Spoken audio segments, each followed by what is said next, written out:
नमस्कार, मी Ranjit sir. Math by Ranjit sir या यूट्यूब चॅनलवर आपलं सहर्ष स्वागत आहे.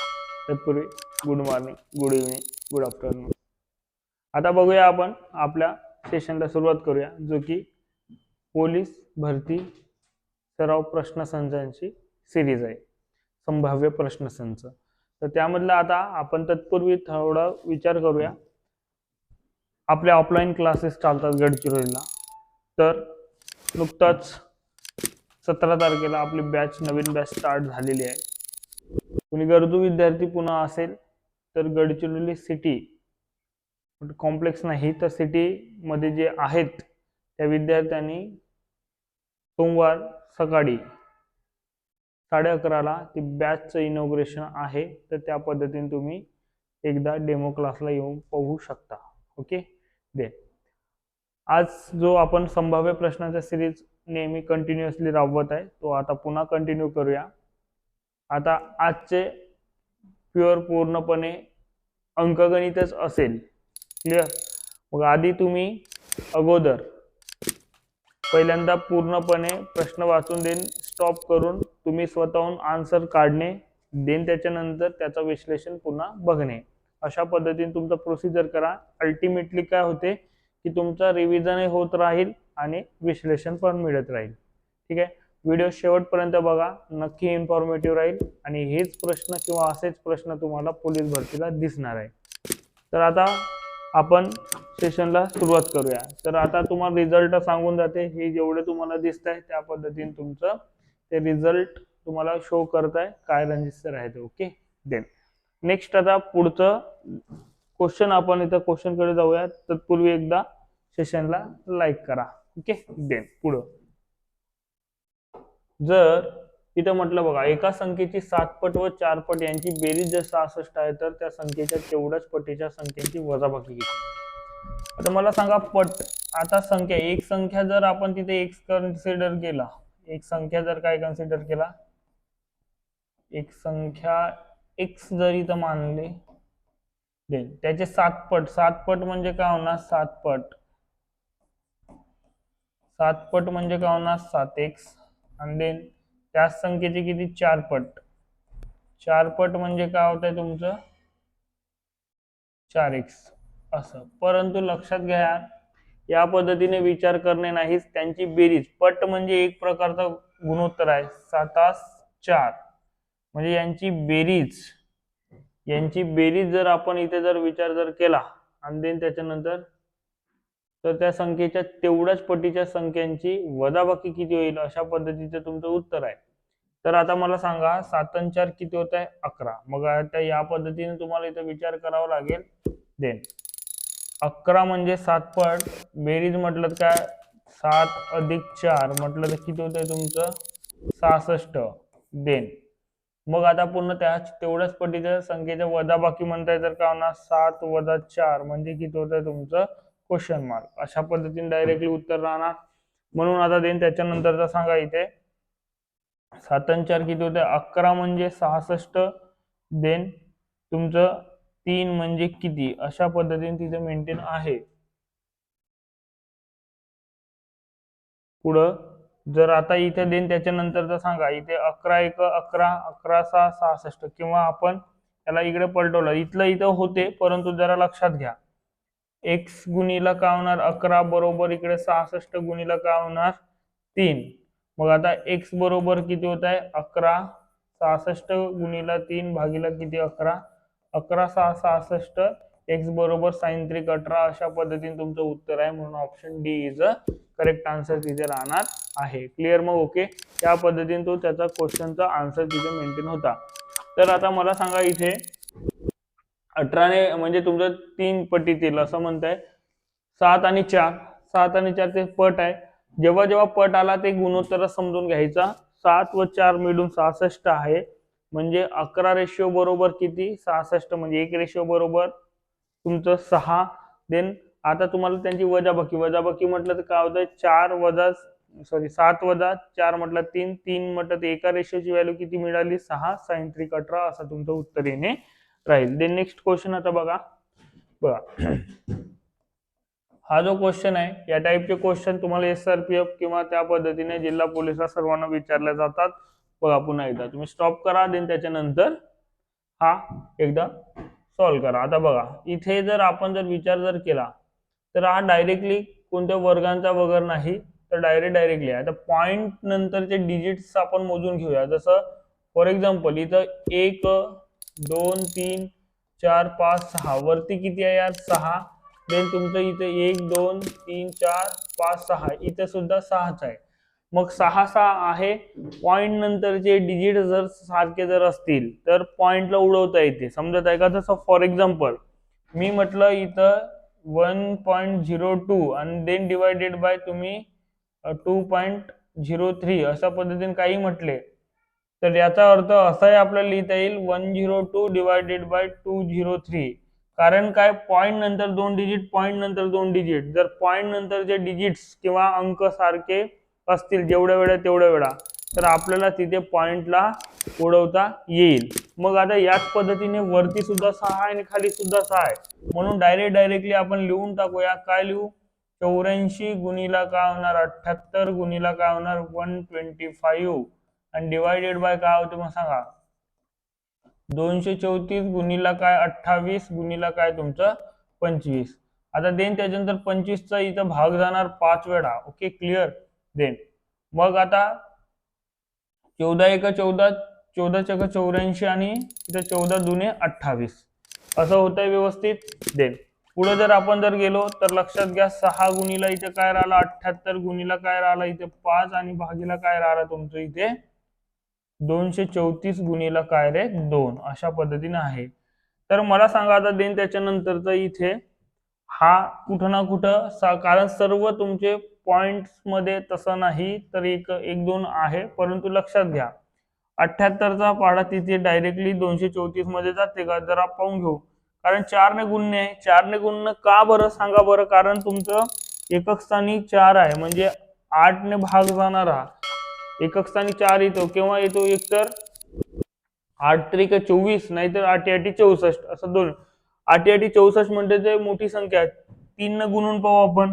मग किती वेळा होत आहेत 4 8 सॉरी 3 ने जर आपण गुणलं इथे 4 ने नाही 3 ने जर आपण गुणलं तर काय होणार सांगा बरं. आता देन पुढचं इथं 3 3 8 24 चे 4 हातचा 2 आणि देन 21 ने 2 23 म्हणजे किती पट आहे त्याच्या 78. तुमचं किती पट आहे म्हटलं आपण 3 पट अशा पद्धतीने आहे. मग देन त्याच्यानंतरचा जर इथं कॅल्क्युलेशन थोडं महत्वाचं होतं 6 गुणिला 5 भागीला काय रे 3 गुणिला 2 म्हटलं तर 6.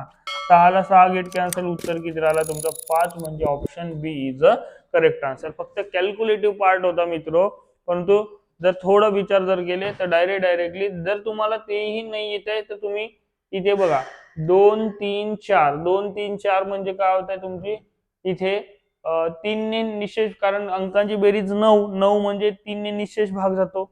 8 7 15 15 म्हणजे तिथे म्हणजे 3 आणि 2चा भाग जातो म्हणजे 6चा सुद्धा भाग जाणार. तसंही जाऊ शकता, पण अजून थोडं कॅल्क्युलेटिव्ह पार्ट जर असता मग 78 ला जाऊ शकते का डायरेक्टली आपण थोडं विचार करायला पाहिजे. एकक स्थानी 4 असताना 8च्या पाड्यामध्ये 4 केव्हा येणार तुमचं एक तर 3 ने गुणलं तर नाही तर 8 ने गुणलं तर 8 म्हणजे मोठी संख्या होते. 3 ने आपण तिथे विचार करणे गरजेचं आहे. देन पुढं नेक्स्ट आता बघा 8 पुरुष किंवा 12 स्त्रिया एक काम 10 दिवसात करतात तेच काम. आता बघा या टाईपचे क्वेश्चन आपण या सिरीज मध्येच तुम्हाला ऑलरेडी डिस्कस केलेलं आहे. पुन्हा इथं या कन्सेप्ट काय असते आणि डिवायडेड बाय किंवा आणि डिवायडेड बाय काय असते किंवा. मग आणि डिवायडेड बाय किंवा जर म्हटलं तर देन लक्षात घ्या आणीचा भाग म्हणजे 12 पुरुष डिवायडेड बाय किंवा मधला पुरुषच किती 8 पुरुष 8 पुरुष. मग देन त्याच्यानंतर इथलं प्लस इथं मेंटेन करून ठेवायचं आणि देन त्याच्यानंतर इकडे बघा स्त्रिया 9 स्त्रिया जे आणीवाला घटक आहे ते वरती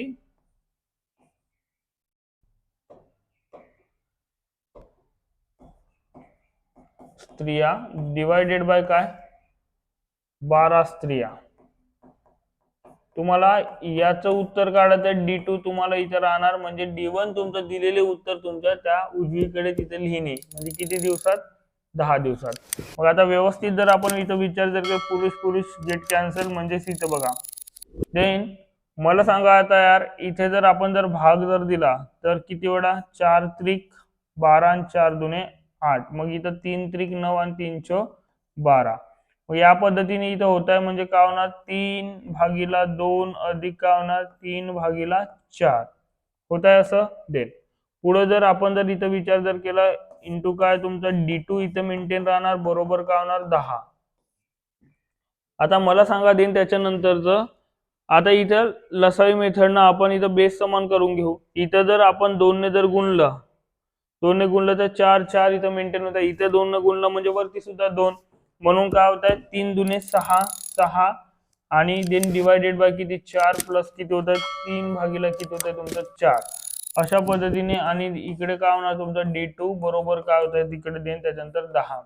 मग आता देन त्याच्यानंतरचं सांगा, इथला तुमचा बेस समान आहे. मग आता देन त्याच्यानंतर 6 अधिक 3 किती होते 9 9 भागीला 4 गुणीला काय होणार तुमचा D2 बरोबर किती होत आहे तुमचं 10. देन मग आता देन त्याच्यानंतरचा D2 बरोबर काय होणार, हा तिकडे पलटणार, 10 गुणीला काय होणार 4 भागीला किती होणार 9. याचा पलटून जाणार तिकडे. आता बघा, जो छेदात आहे तो अंशात आहे. मग 40 भागीला 9 जर म्हटलं तर 9चा भाग 9 चो 36. अशा पद्धतीने तुमचं तिथे मेंटेन होणार किती 9 चो 36. आणि देन त्याच्यानंतरचा बॅलन्स किती आहे तुमचा 4. आणि देन म्हणजे तुमचं इथं बाकी 4 आणि इथलं 9 म्हटलं तर 4.4/9 असं तुमचं उत्तर येणार, जो की ऑप्शन क्रमांक C is the correct answer तिथे राहणार आहे. क्लिअर? मग ओके, या पद्धतीने तो विचार करायचा होता. देन पुढे जर आपण जर विचार जर केलो, नेक्स्ट, काही व्यक्ती आणि समान संख्येत असलेले घोडे कुठेतरी जात होते. अर्धे व्यक्ती घोड्यांच्या पाठीवर बसले आहेत आणि बाकी पायी चालत आहे. जर जमिनीवर एकूण पायांची संख्या 70 होती तर घोडे किती आहेत ते सांगा. एकतर बाय ऑप्शन मेथडनं आपल्याला इथं जाता येईल.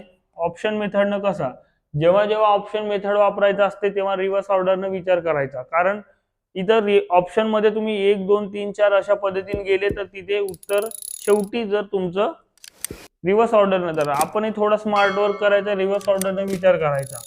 मग आता जर आपण इथं या पद्धतीने 14 कडे गेलं तर आपण मानूया घोडे जर 14 असतील, किती घोडे 14 असतील तर ते व्यक्ती सुद्धा किती असणार, सारखे समान म्हणताय, व्यक्ती सुद्धा किती 14. ठीक आहे. मग त्यांच्या पायांची संख्या 70 आहे. पण केव्हा, जेव्हा अर्धे व्यक्ती काय होत आहे तुमचे, अर्धे व्यक्ती घोड्यावर बसलेले आहेत त्या पद्धतीने. ठीक आहे. मग आता घोड्यावर बसलेले आहे म्हटलं, अर्धे व्यक्ती म्हटलं किती व्यक्ती राहणार 7. समजत आहे का? यांची घोड्यांची, एका घोड्याचे पाय किती 4. अशा पद्धतीने 4 म्हणजे तुमच्या 14 घोड्यांचे पाय म्हटलं तर 14 गुणीला किती होणार तुमचं 4. 14 चौक किती होतात 56. आणि देन किती, एका माणसाला पाय किती 2, तर 7 माणसाला किती होणार, गुणीला 2 करावं लागेल, म्हणजे इथं किती 14.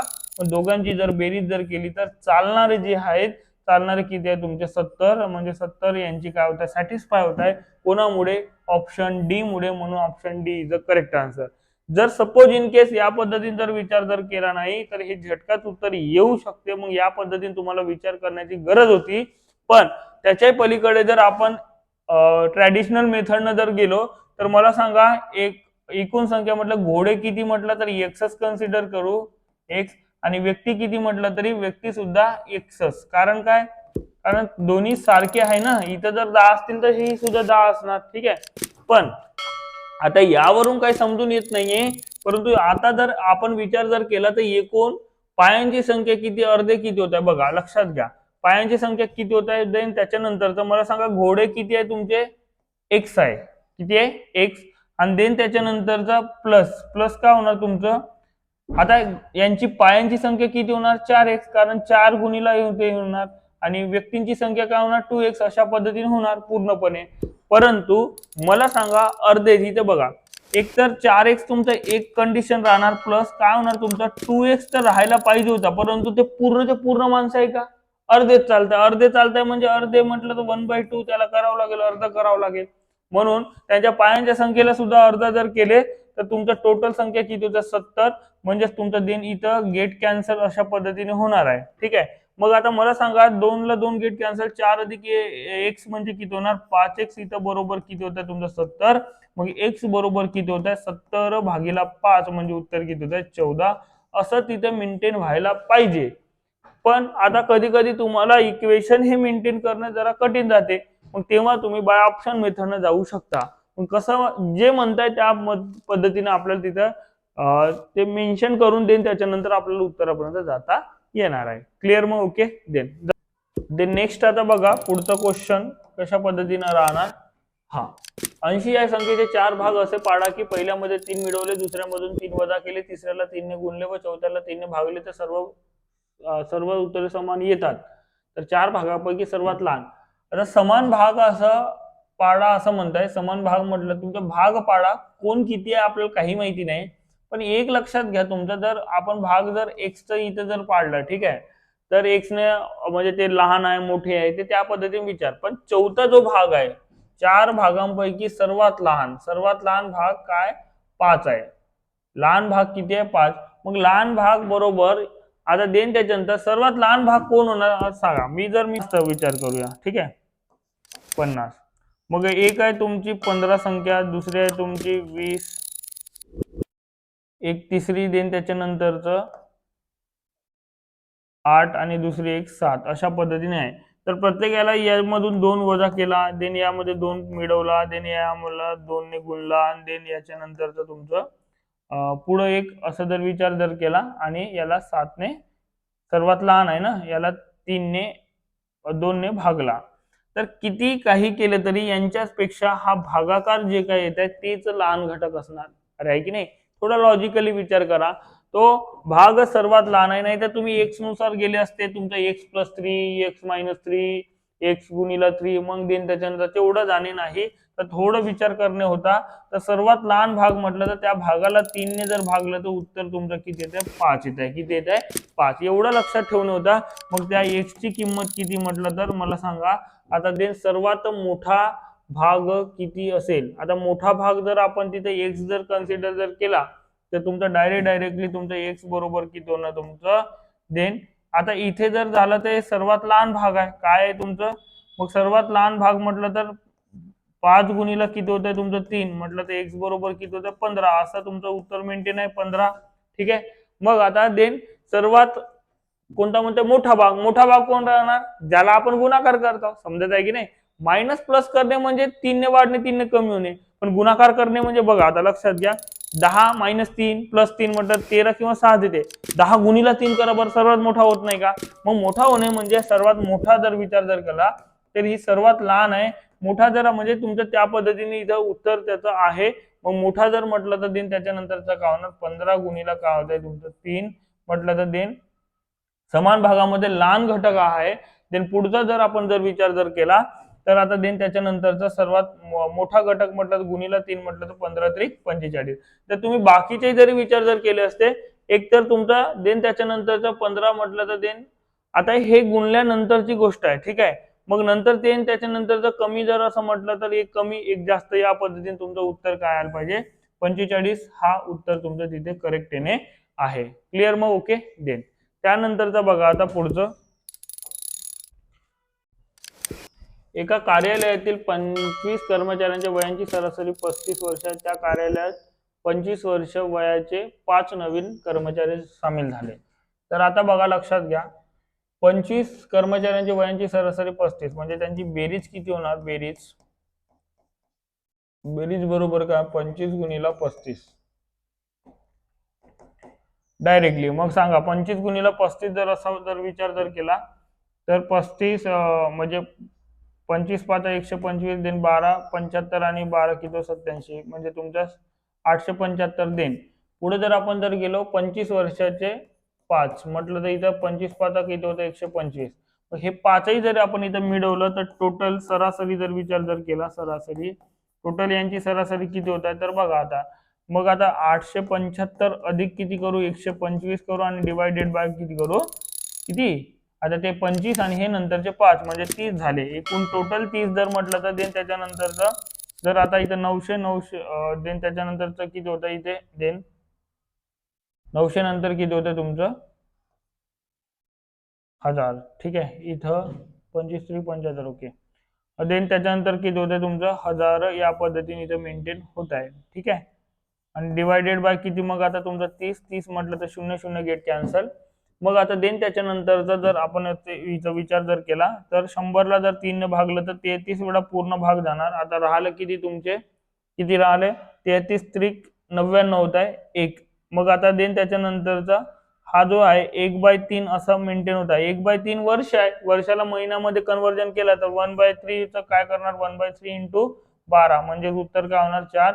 म्हणजे किती 33 वर्ष आणि किती याचं उत्तर किती 4 म्हटलं तर 33 वर्ष 4 महिने असं याचं उत्तर येणे आहे. क्लिअर, मग समजलं. मग या पद्धतीने त्याचा विचार करणे होता. पुढचं देन एका समभुज चौकोनाचे क्षेत्र. आता समभुज चौकोनाचे क्षेत्रफळ बरोबर समभुज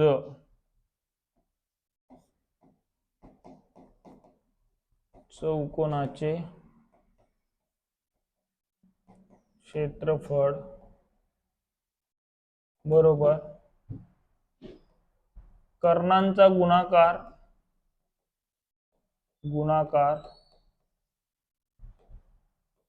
भागीला 2 अशा पद्धतीने. क्षेत्रफळ किती आहे 1980 बरोबर.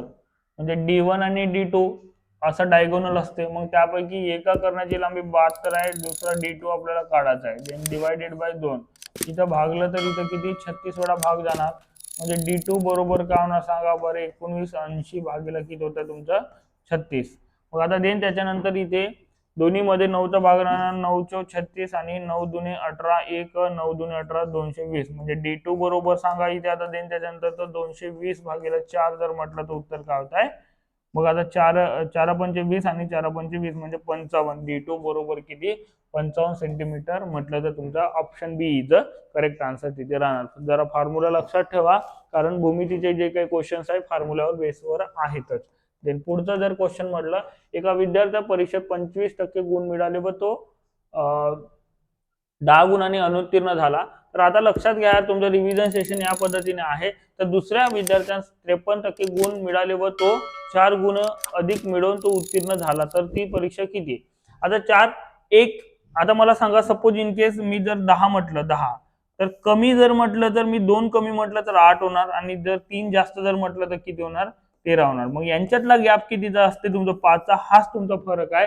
जर कमी व जास्त जर असेल तर तिथं फरक म्हणून बेरीज करायची. काय कमी आणि जास्त जर असं असेल कमी आणि जास्त तर फरक म्हणून काय करायचा फरक म्हणून काय करायचा बेरीज करायची. त्यांची काय करायची बेरीज. म्हणून आता देन टक्क्यातील नेहमी फरकच काढायचा म्हणजे वजाबाकी करायची. म्हणजे 53% वजा काय होणार तुमचा 25%. देन त्यानंतरचा मग इथं देन बरोबर ह्याच्या बरोबरीत जर आपण इथं मेंटेन जर केला तर कोण 10 अधिक किती रे 4 यांची बेरीज होणार. मग आता देन त्याच्यानंतर जर 53 वजा 25 म्हटलं तर किती होतं तुमचं देन 28. 28% म्हणजे किती होत आहे तुमचं 14.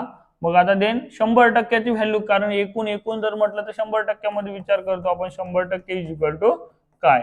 मग x बरोबर x गुणिला 28 बरोबर काय होत आहे तुमचं 14 गुणिला काय होत आहे रे 100. मग मला सांगा x बरोबर काय होणार 14 गुणिला 100 भागीला काय होत आहे तुमचं 28. 14 1 14 14 दुने 28 म्हटलं देन त्याच्यानंतर 100 भागीला 2 म्हणजे किती 50. म्हणजे जो की ऑप्शन क्रमांक D is a correct answer. 50 is a correct answer. Okay. Then next आता देन त्याच्यानंतर बघा हा पुन्हा बोट व प्रवाह यामध्ये आहे. एक बोट स्थिर पाण्यात 13 किलोमीटर जाते व प्रवाहाचा वेग 4 किलोमीटर असेल प्रवाहाच्या दिशेने. मग प्रवाहाच्या दिशेने म्हटलं तर वेगांची बेरीज होते. वेगांची काय होते बेरीज. वेगांची बेरीज जर म्हटलं तर कोणाकोणाची बेरीज होणार. वेग किती आहे मग 13 प्लस किती रे 4. मग आता 17च्या स्पीडनं जाणार कितीच्या, कारण मला सांगा फ्लो त्या पद्धतीने आहे तर तुमचं तिथे होणार. मग 17च्या किती किलोमीटर आता मला सांगा. डी इज इक्वल म्हणजे तुमचं काय वेळ time is equal to D by T D by V अशा पद्धतीने. डी किती आहे तुमचा डिस्टन्स किती आहे 68 भागीला किती रे किती 17. मग किती वेळात मग सांगा 17/68 म्हणजे 4 तासात. किती तास 4 तासात तुमचं ते कव्हर करणार आहे. म्हणून option A is a correct answer तिथे राहणार. ओके. देन पुढचं पहिल्या राशीचे दुसऱ्या राशीशी गुणोत्तर किती अशा पद्धतीने आहे. हा जो क्वेश्चन आहे तर बघा आता लक्षात घ्या. तर जेव्हा राशी आता या गुणोत्तर तुमचा इथं काढायचं, गुणोत्तर जर काढलं तर 12 वर्ष 11 महिने, 12 वर्ष किती 11 महिने. तर सर्व महिन्यामध्ये किंवा सर्व वर्षामध्ये आहे का, नाही आहे. मग सर्व महिने किंवा वर्षामध्ये नाही तर आपल्याला तिथे चेंज करावं लागेल. 12 गुणीला वर्षामध्ये जर वर्षाच्या महिन्यामध्ये कन्वर्जन केलं तर 12 गुणीला काय होणार, 12 प्लस किती होता इकडचा 11 महिने. हे सर्व कशात झाला, महिन्यामध्ये झाला. आणि देन त्याच्यानंतर पुन्हा इकडे सुद्धा तेच, या वर्षाचे पुन्हा 10 गुणीला किती होणार तुमचा 12 अधिक काय होणार तुमचं 4, हे पुन्हा तुमचे काय होणार महिने. मग देन त्याच्यानंतर 12चा वर्ग किती 144, मग 144 अधिक 11 म्हणजे किती होता 155. आणि देन त्याच्यानंतर तुमचं इथं काय होत आहे 120, 20 अधिक 4 म्हटलं तर किती होतं 124. मग या पद्धतीने सर्व महिन्यामध्ये झाले.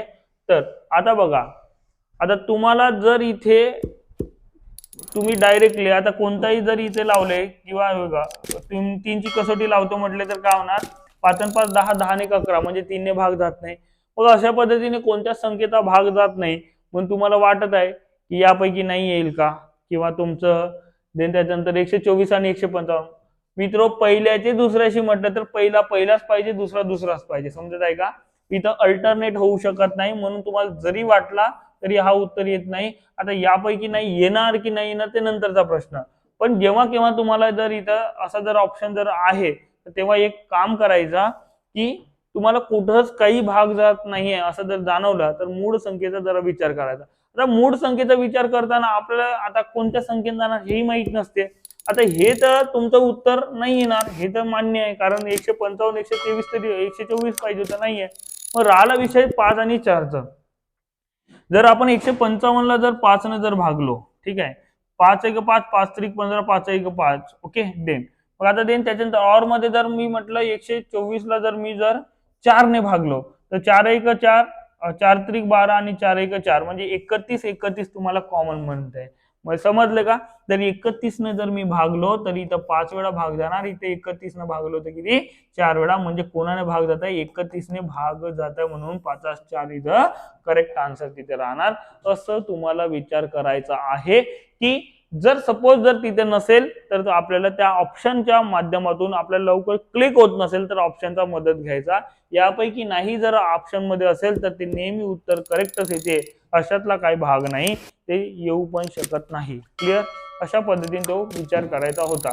तर ट्रिकी क्वेश्चन नव्हताच, पण तुम्हाला काय तिथे कॅल्क्युलेशन जरा तिथे पहिल्यांदा तुमचं मूळ संख्येचा जरा विचार करणे आवश्यक होता. देन पुढचं आता देन नेक्स्ट क्वेश्चन बघा, एक रेल्वे 250 मीटर लांबीचा प्लॅटफॉर्म 36 सेकंदात ओलांडते, जर रेल्वेचा वेग किती. आता डी इज इक्वल टू काय असते टीव्ही. मग आता डी किती आहे, डिस्टन्स किती आहे तुमचं 250 अधिक किती होत आहे तुमचं, देन त्याच्यानंतरचं एक्स इथं कन्सिडर करू. टी किती आहे तुमचा 36 सेकंद आणि व्ही किती आहे तुमचं 60 किलोमीटर पर आवर. त्याला चेंज करा मीटर पर सेकंद मध्ये.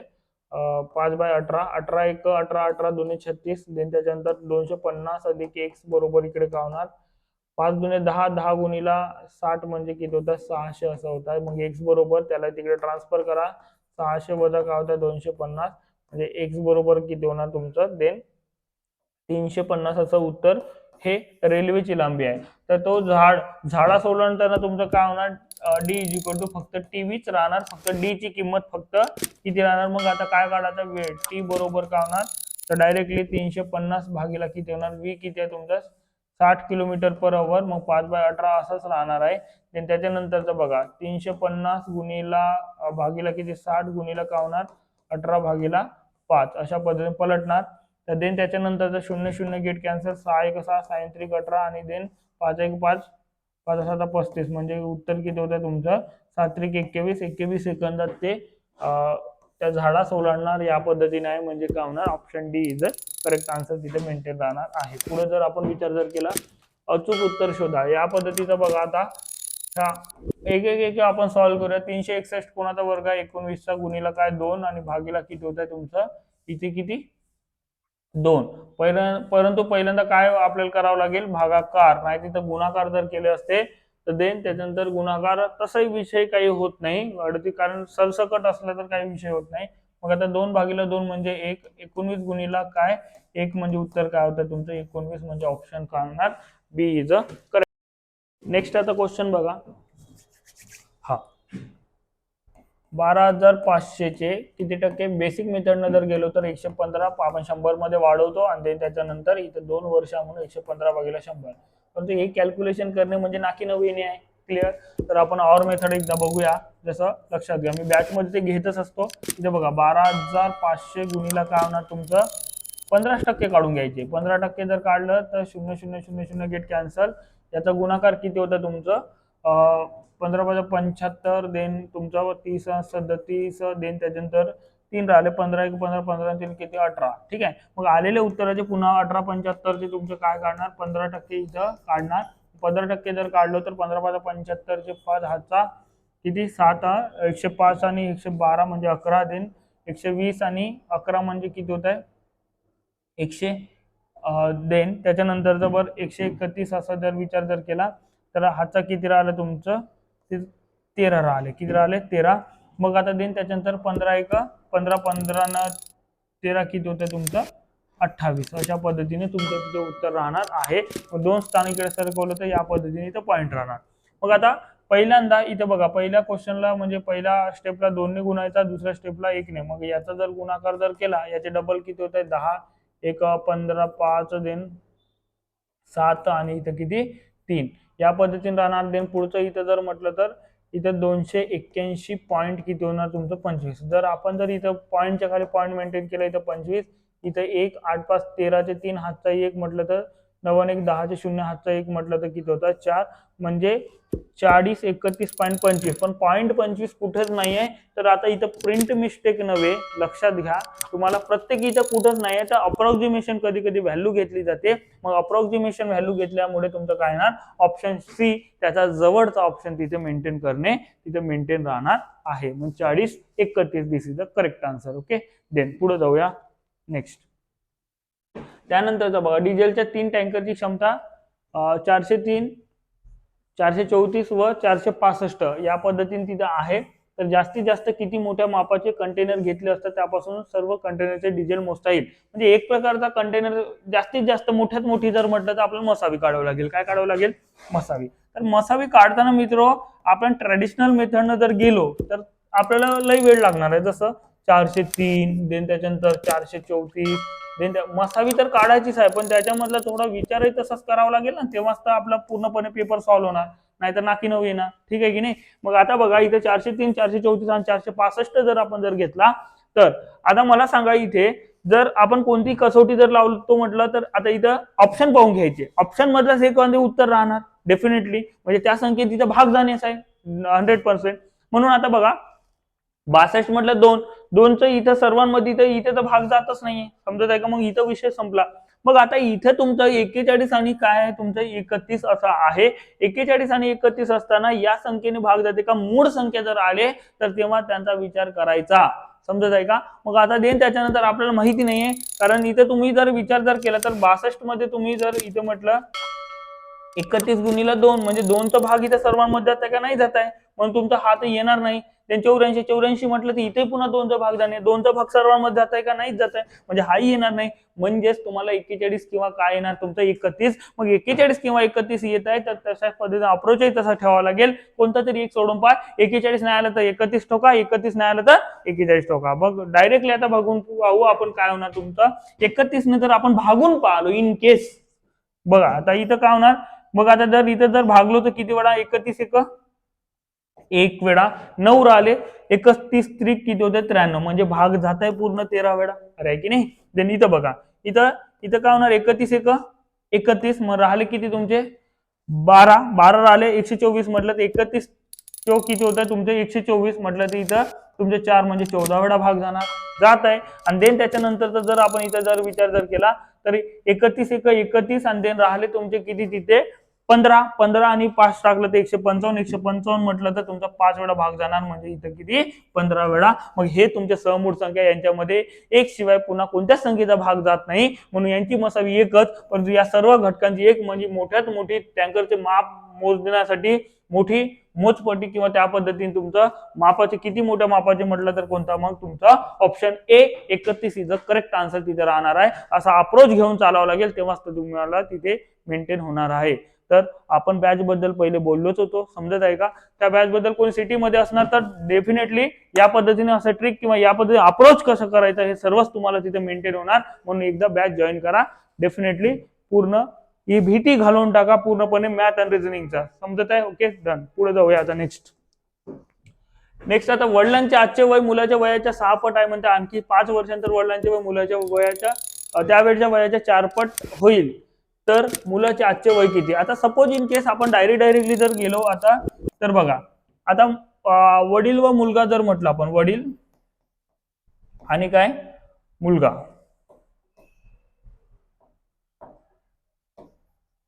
वडील आणि मुलगा जर वडील आणि मुलगा जर आपण इथे जर मेंटेन जर केला, मुलाचे जर आजचं वय आज मुलगा x वर्षाचा असेल तर वडील काय होणार त्याचे 6 पट म्हणताय म्हणजे 6x होणार.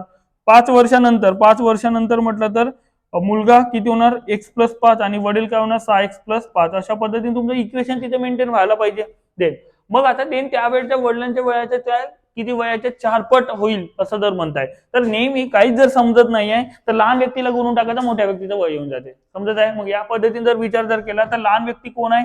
मुलगा आहे. 4 गुणीला काय होणार x+5 बरोबर किती होणार तुमचं देन 6x प्लस काय होणार 5 म्हणजे उत्तर काय होणार 4x प्लस किती होणार 20 बरोबर किती 6x प्लस किती 5. मग हा 5 ला इकडे ट्रान्सफर करा, याला इकडे ट्रान्सफर करा म्हणजेच किती होणार सांगा बरं आता. देन त्याच्यानंतर 5 ला इकडे आणलं तर 20 वजा 5 म्हणजे किती होत आहे 15 आणि देन त्याच्यानंतर 6 वजा 4 म्हणजे किती होत आहे तुमचं 2 2x असं होत आहे. x बरोबर काय होत आहे मग तुमचं देन 15/2 म्हणजे किती होत आहे 7.5 वर्षाचा 7.5. मग 7.5 म्हटलं तर 7 वर्ष 6 महिने 5 महिने नव्हे. तर म्हणून option B is a correct answer. या पद्धतीने तिथे मेंटेन राहणार आहे. म्हणून 5.5 म्हणून पहिले ठोकाल तर तुमचं तिथं कल्याण झाला समजायचा. क्लिअर? मग या पद्धतीने विषय आहे तर व्यवस्थित लक्षात घेणे आवश्यक राहील. पुढचा बघा हा इम्पॉर्टंट अत्यंत महत्वाचा क्वेश्चन आहे. आता जर इन केस जर आलं तर या टाईपचं थोडं आता हे रिपिटेशनचे आहे. रिपिटेशन नसतं तर वेगळा कॉन्सेप्ट आहे. आपण नंतरच्या एखादी क्वेश्चन घेऊ त्या पद्धतीने आपण सांगू. परंतु या क्वेश्चन मध्ये बघा आता जे काही तुमचे डिजिट्स आहे किती आहे सांगा बरं 3 4 5 आणि 6 हे नंबर ऑफ डिजिट्स आहेत. हे यांची व्हॅल्यू आहे. यांची व्हॅल्यू म्हणजे 4 डिजिट्स आहे. किती 4 डिजिट. मग आता 4 डिजिट्स म्हटलं तर आता याचं उत्तर सोडवताना एक त्यांची बेरीज अंक जेवढी देऊ नये त्यांची बेरीज आणि देन त्याच्यानंतर गुणीला तुमचा n-1 फॅक्टोरियल म्हणजे त्याच्या खाली पर्यंत गुणाकार करणे गुणीला तुमचं तिथे 11 ने गुणाकार करणे. कितीने 11 ने गुणाकार करणे. बस एवढं तुमचं शॉर्ट ट्रिक आहे त्याच्याबद्दलचा. जर तुम्ही एवढं जर विचार जर केलेत डायरेक्टली आपल्या उत्तरापर्यंत जाता येणार आहे. मग आता देन त्याच्यानंतर बेरीज म्हटलं तर कोणाची बेरीज सांगा बरं आता 3 अधिक 4 अधिक 5 अधिक 6. क्लिअर? मग आता देन फॅक्टोरियल म्हटलं तर काय होणार हे नंबर ऑफ तुमचा किती वेळा. तर आता मला सांगा इथे तुमचे इथे नंबर ऑफ आता इथे जर म्हटलं 6 म्हणजे तुमचं 4 गुणीला 3 गुणीला 2 गुणीला 1 परंतु प्रत्येक घटक हा किती वेळा येतो म्हणजे हा तुमचा 24 येणार. परंतु प्रत्येक घटक हा तुमचा 4 सुद्धा किती वेळा येणार काय येणार. मग आता आपण जर याला जर इथे भागलो इथे 4 संख्या आहे म्हणून 4 ने जर भागलो तर प्रत्येक घटक हा 6 वेळा येतो. म्हणून तिथे n फॅक्टोरियल तेवढं करण्याची गरज नाही. n-1 तिथे राहते. एवढं लक्षात ठेवा. जर इन केस प्रश्न जर विचारला तर मग यांची व्हॅल्यू किती 4 वजा म्हणजे 4 वजा 1 आणि फॅक्टोरियल आणि देन गुणीला किती 1 गुणीला 1 गुणीला 1 अशा पद्धतीने तुम्हाला इथे मेंटेन करायचं आहे. देन पुढे जर आपण जर विचार जर केलो तर सांगा इथे यांची टोटल किती होतं 18. किती होत आहे 18 कारण 3 अधिक 4 किती 17 सॉरी 7 7 5 किती होतं 12 12 आणि 6 किती होतं 18 18 गुणीला मग 3 फॅक्टोरियल 4 वजा 1 म्हणजे 3 फॅक्टोरियल म्हटलं कसं लिहिले जाते याला 3 गुणीला 2 गुणीला 1 मग 3 गुणीला 2 गुणीला 1 म्हणजे उत्तर काय होतं सांगा बरं 6. मग याच्या ठिकाणी आपण 6 लिहिता येईल आणि त्याच्यानंतर 1 1 1 1 अशा पद्धतीने आहे. मग एवढ्यांचा जर आपण जर गुणाकार जर केला तर डायरेक्टली आपल्याला उत्तरापर्यंत आपल्याला जाता येईल, नाहीतर डिजिटल सम मेथड वापरता येईल. समजत आहे का? पण डिजिटल सम मेथड म्हटलं तर मला सांगा आता 1 अधिक 8 किती होत आहे? 9. 9 म्हटलं एकदा 9 आला आणि गुणाकारात कोणती संख्या राहिली तर डिजिटल सम 9च तिथं मेंटेन पाहिजे. पण 9 आता इथे जर मेंटेन जर केलं तर डिजिटल सम तिथं वापर होत आहे का, तोही महत्वाचा आहे. आता मला सांगा डिजिटल समचा जर विचार जर केला इथं बघा, देन इथं 9 गेट कॅन्सल, 9 गेट कॅन्सल, ठीक आहे. मग इथे 1 आणि 4 इथं डिजिटल सम 5 इथं आहे, मग हा जमणार का? नाही. देन त्याच्यानंतरचं बघा इथे 9 8 1 9 8 आणि 1 9 अशा पद्धतीने आहे. परंतु मला सांगा आता देन त्याच्यानंतर किती आदळआपट केलं तर गुणाकार एकक स्थानचा अंक काय येणार तुमचं? 8 6 48 म्हणजे 8 यायला पाहिजे. हा तर उत्तर येऊ शकत नाही. डिजिटल सम आहे पण तसं येत आहे का? नाही येत आहे. मग आता इथं बघूया. मग बघा 9 गेट कॅन्सल, 8 गेट कॅन्सल. मग अशा पद्धतीने इथे तुम्हाला गुणाकार करणे भागच आहे, कारण इथे आहे. देन त्याच्यानंतरचा हाही सुद्धा तेच आहे. इथं 9 1 1 1 8 या पद्धतीने 9 त्यांची डिजिटल सम 9च आहे. मग आपल्याला आता गुणाकार करणे आवश्यक आहे. मग गुणाकार करताना आता देन त्याच्यानंतरच इथे यांच्या दोघांचा गुणाकार करूया. मग आता किती होत आहे? 18 किती होत आहे? 108 गुणिला किती रे तुमचं? 111. मग या पद्धतीने जर यांचा गुणाकार जर आपण जर केलो 108 गुणिला काय किंवा 11,000 म्हणजे सॉरी 1111 गुणिला 108 जर आपण जर गुणाकार जर केला 108 ने जर गुणलो आपण किती वडा, मग 108 1 8 म्हणजे राहिले तुमचे 10. त्याच्यानंतरचा तुमचा 8 आणि 10 किती होतं? 18. मग इथं राहिले किती? 11. त्याच्यानंतर 108 अधिक 11 म्हटलं तिथे किती राहणार? 108 अधिक तुमचं 18 म्हणजे 119 राहणार. देन 8 पुन्हा 11. देन 108 अधिक 11 म्हटलं तर किती होतं तुमचं? 119 म्हटलं तर तुमचं किती होणार? 119 म्हटलं तर 119988 119988. Option D is a correct answer. नाही तर तुम्हाला 24 प्रकारे लिहावं लागले असते, त्यांची बेरीज करावं लागली असती, इथंच पूर्ण सत्यानाश झाला असता पूर्ण पेपरचा. समजत आहे का? एकाच क्वेश्चन मुळे. तर म्हणून तुम्हाला हे लक्षात ठेवायचं, जेव्हा घटक किती आहे ते n-1 असते, त्यांची बेरीज गुणिला 1 1 1 4 5 साठी 1 1 1 1 ते 5 वेळा तुम्हाला तिथं मल्टिप्लिकेशन तिथं करणे अपेक्षित राहील. Okay. Then next, I hope तुम्हाला हा क्वेश्चनचा जो ट्रिक आहे किंवा त्या पद्धतीने सोडवण्याची मेथड आहे तुम्हाला नक्कीच आवडली असणार, किंवा त्या पद्धतीने तुम्हाला एक अनोखा या पद्धतीने असं वाटलं असेल. निश्चितपणे लाईक करा, इतर विद्यार्थी मित्रांपर्यंत शेअर सुद्धा करा. ते पुढं 2 व्यक्तींच्या वयांचे गुणोत्तर 5:9 आहे, तर त्यापैकी एकाचे वय दुसऱ्यापेक्षा 40 वर्ष जास्त किंवा कमी म्हणजे काय रे? फरक. म्हणजे गुणोत्तरातील फरक बरोबर किती? मग 9 - 5 म्हणजे किती? 40. तर मला सांगा देन त्याच्यानंतर त्यांच्या वयांची बेरीज म्हटलं तर काय? 9 अधिक 5 म्हणजे किती? बस एवढा सोपं डायरेक्टली आहे. तर मला सांगा यार देन त्याच्यानंतरचं म्हणजे 9 आणि 5 किती होतं? सॉरी 9 वजा 5 म्हणजे किती? 4 म्हणजे 40. तर 14 म्हणजे किती? अशा पद्धतीने 4 1 4 4 10 40 म्हणजे तुमचा x बरोबर किती होणार? तुमचा 140. This is the correct answer. म्हणजे option B is the correct answer. समजत आहे का? या पण क्रॉस मल्टिपल बरेच झाला, आता तुम्ही इथं गो थ्रू झालेच असणार, त्याच्यामुळे आपण डायरेक्टली बोललेला आहे. पुढे जर आपण जर गेलो तर देन त्याच्यानंतरचा सांगा 3 2 1 स्टार 7 या संख्येला 9 ने पूर्ण भाग जाण्यासाठी स्टारच्या जागी कोणता? मग स्टारच्या जागी कोणता म्हणतात? 9 ची कसोटी काय म्हणते? अंकांच्या बेरजेला जर 9 ने निश्चित जर भाग जर गेला तर मला सांगा 3 2 1 स्टार आणि 7. तर यामध्ये बघा 2 अधिक 7 किती? 9. मग आता इथं 9 त्याच्या पटीत घ्या किंवा त्याला कॅन्सल करा. काय? 3 अधिक 1 काय होतं? 4. 4 मध्ये किती मिळवू म्हणजेच तुमचं काय होणार? 9 होणार. म्हणजे इथं 5 मिळवावं लागेल, म्हणजेच तुमचं 9 होणार. बाकीचं कोणतं होत नाही. म्हणजे option B is the correct answer. सोपा क्वेश्चन होता, त्या पद्धतीने तुम्हाला मेंटेन करणे आवश्यक होतं. आता बघा हा जो क्वेश्चन आहे महत्वाचा क्वेश्चन आहे. आता या टाईपचा जर क्वेश्चन विचारले आहेत, पुन्हा विचारणार सुद्धा, तर कशा पद्धतीने जेव्हा तुम्हाला या टाईपचा क्वेश्चन विचारला जाईल तेव्हा तुम्ही पूर्णपणे डायरेक्टली मोजून घ्यायचं सर्व घटक किती आहेत. ठीक आहे. मग घटक किती आहे आणि यांच्यामधला सिक्वेन्स बघा ना, 2 गुणिले 3 3 गुणिले 4 4 गुणिले 5 अशा पद्धतीने राहणार. मग तेव्हा तुमचं काय होते? किती घटक आहे? एकूण 5 घटक. असं घटक भागीला मग पहिल्याचा पहिला फर्स्ट आणि शेवटच्याचा शेवटचा लास्ट अशा पद्धतीने त्यांचा तिथे गुणाकार असते. म्हणजेच घटक किती आहे? 5 आणि भागीला किती? इकडचा पहिल्याचा पहिला कोण? 2 आणि देन तिकडचा शेवटचा कोण? तुमचा 7. असं डायरेक्टली शॉर्ट ट्रिक आहे तुमचं. देन 5 भागीला किती होता? तुमचा 14. दिस इज द करेक्ट आन्सर आणि option A is the correct answer. अशा पद्धतीने एका झटक्यात उत्तर तिथे काढावं, अशा पद्धतीने विचार करणे आवश्यक आहे. डायरेक्टली राहणार. ठीक आहे. ओके, देन पुढं ते नेक्स्ट बघा, या टाईपचा क्वेश्चन कसा सोडवायचा. तर पूर्णांक युक्त अपूर्णांक असेल तर साध्या अपूर्णांक तुम्हाला चेंजेस करावं लागेल. 3.1 एक्स गुणीला तुमचं याचा रूपांतर करा. 3×12 अधिक 3 किती होते 15, 15/4 बरोबर काय होत आहे. इथे याला रूपांतर करूया आपण. या दोघांचा क्रॉस मध्ये करा म्हणजे 12×2 24, 24 अधिक वरच्याचा प्लस होतो म्हणजे किती होणार 25/2. एवढं तर गोथ्रू झालंच आहे तुम्हाला. देन मग आता इथं 3.1/x असं ठेवा, याला तिकडे पलटून टाका म्हणजे 25/2 गुणीला काय होणार पलटणार 4 किती होणार 15. मग देन 2×2 4 आणि देन 5×1 5, 5×5 25 आणि 5×3 15 अशा पद्धतीने होणार. म्हणजेच आता बघा 3.1 एक्स असं आहे आणि देन 5×10 10 किती होतं तुमचं 3. मग मला सांगा याला जर आपण स्प्लिट अप जर केलं पूर्णांक युक्त अपूर्णांकामध्ये केलं 3×1 3 3×3 9 आता राहिला किती 1 आणि भागीला किती 3. मग इकडचं आहे बघा ना कसं वाटतंय आता मजेशीर वाटतंय. तर बघा इथला 3 समान आहे की नाही. मग इथला x तर इथला सुद्धा 3 समान असायला पाहिजे म्हणजे तुमचा x ची किंमत किती यायला पाहिजे 3 यायला पाहिजे. म्हणून कोणता येणार option D is a correct answer. तुम्ही पुन्हा गुणाकार करा हे करा डोकेदुखी आहे डायरेक्टली सेटलमेंट. ओके, देन त्यांनी तयार आहे तर आपल्याला काय करायचं आहे वाजवून टाकायचं आहे. पुढं दे नेक्स्ट आता त्याच्यानंतर बघा एका वस्तूची विक्री किंमत तोट्याच्या 19 पट आहे तर शेकडा तोटा किती.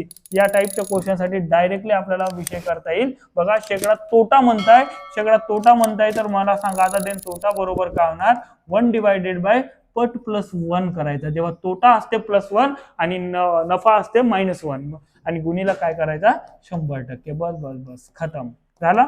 1/19 अधिक 1 आणि गुणीला काय होणार तुमचं मग इथं 100% असं जर म्हटलं तर 1/20 गुणीला काय होता 100% आणि देन त्याच्यानंतर याला भाग जर दिला तर 5 वेळा भाग जाणार तुमचं.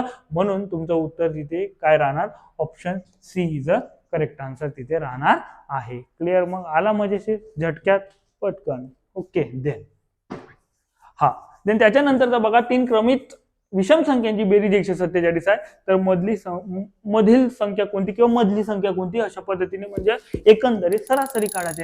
सरासरी म्हणजे काय असते सरासरी बरोबर काय असते एकूण घटकांची बेरीज डिवायडेड बाय काय असते एकूण घटक असते. मित्र समजत आहे का. मग आता बेरीज आपल्याला माहिती आहे किती आहे त्यांची 147 आणि घटक किती आहे क्रमित म्हटलं 3 आणि डिवायडेड बाय 3 म्हटलं तिथं बघा 3×4 = 12 राहिले 2 3×9 = 27 म्हणजे मधली संख्या काय 49 ठोका याला directly option C is a correct answer तिथे राहणार. नेक्स्ट आता बघा त्याच्यानंतरचं तर या टाईपचे क्वेश्चन विचारले आहेत पुन्हा विचारणार सुद्धा. ठीक आहे. तर यामध्ये आता एकदा बघा इथं पहिल्यांदा हॅशटॅग आहे देन त्याच्यानंतर 1 यांची बेरीजच तर करणे आहे देन 2 देन त्याच्यानंतरचं #3 देन हॅशटॅग काय होणार तुमचं 1 आणि देन त्यांचं उत्तर किती यायला पाहिजे 2 1 हॅशच्या ठिकाणी जर मी 5 वापरलं तर या सर्व ठिकाणी 5 जर इथं 4 वापरलं तर 4 इथं 6 वापरलं 6 पण आता इथं 1 2 वापरण्यात काही अर्थ आहे का अजिबात नाही. कारण आपल्याला जे आहे ते 4 पैकी निवडायचं आहे म्हणून त्या पद्धतीने विचार करणे. तर मित्र जेव्हा जेव्हा ऑप्शनचा विचार केला जाते तेव्हा तेव्हा मॅक्सिमम वेळेस चौथ्याकडून विचार करायचा. कुठून चौथ्याकडून. कारण असं आहे की तुम्ही मॅक्सिमम क्वेश्चन बघा जर ऑप्शनचा वापर करायचा आहे असं जर आपल्याला जाणवला तर पहिल्या व दुसऱ्या ऑप्शन मध्ये तिथे मेंटेन करत नाही. हे पेपर सेटरची स्ट्रॅटेजी आहे. आपल्याला माहित झालंय तुम्हाला पण माहित होऊ द्या. समजत आहे. दे आपण एकदा विचार करून पाहू की रिव्हर्स ऑर्डरने विचार करू. जर सॅटिस्फाय झाला तर पाहून घेऊ नाहीतर कोणता 6 येते की 8 येते की कोणता येते काय येते बघू. मग 8चा जर विचार जर केला तर इथे 8 मेंटेन करावं लागेल. इथे 8 इथे 8 आणि इथे 8 आणि इथे 8 होत आहे असं. तर या सर्वांची जर आपण जर बेरीज जर इथे मेंटेन जर केली 8 8 16 16 8 किती 24 24 अधिक 3 किती 27 27 ने किती होतं 28 28 म्हणजे 8 आणि देन त्याच्यानंतर इथेही जरी आपण 8 जर मेंटेन जर केला होत आहे. जरा थांबा होल्ड करा. देन पुढं जर आपण इथं हातचा किती जाऊन 2 मेंटेन केला 2 अधिक 1 3 3 आणि 2 5 5 आणि इथं 8 आणि 8 किती होते 16 16 म्हणजे किती होतं सांगा बरं 16 आणि 5 किती होत आहे 21 म्हटलं तुमचं इथं 21 होणार. म्हणजे इथं जर 8 जर ठेवलं असतं तर इकडे सुद्धा काय असतं 218 218 मॅच झाला तर ठोका याला डायरेक्टली तिसरा पायाची गरज आहे अजिबात नाही. आणि अशा पद्धतीने आपण क्वालिटी असे क्वेश्चन आपण पूर्ण अंकगणिताचे क्वेश्चन घेतलेले आहे. असाच व्यवस्थित सिरीज आपण राबवत जाऊ. तुम्ही तत्पूर्वी आपल्या चॅनलला नवीन असणार तर एकदा सबस्क्राईब करून घ्या आणि व्हिडिओ लेक्चर आवडत असेल तर लाईक करा, शेअर करा, सबस्क्राईब करा. भेटूया नेक्स्ट लेक्चरमध्ये. धन्यवाद.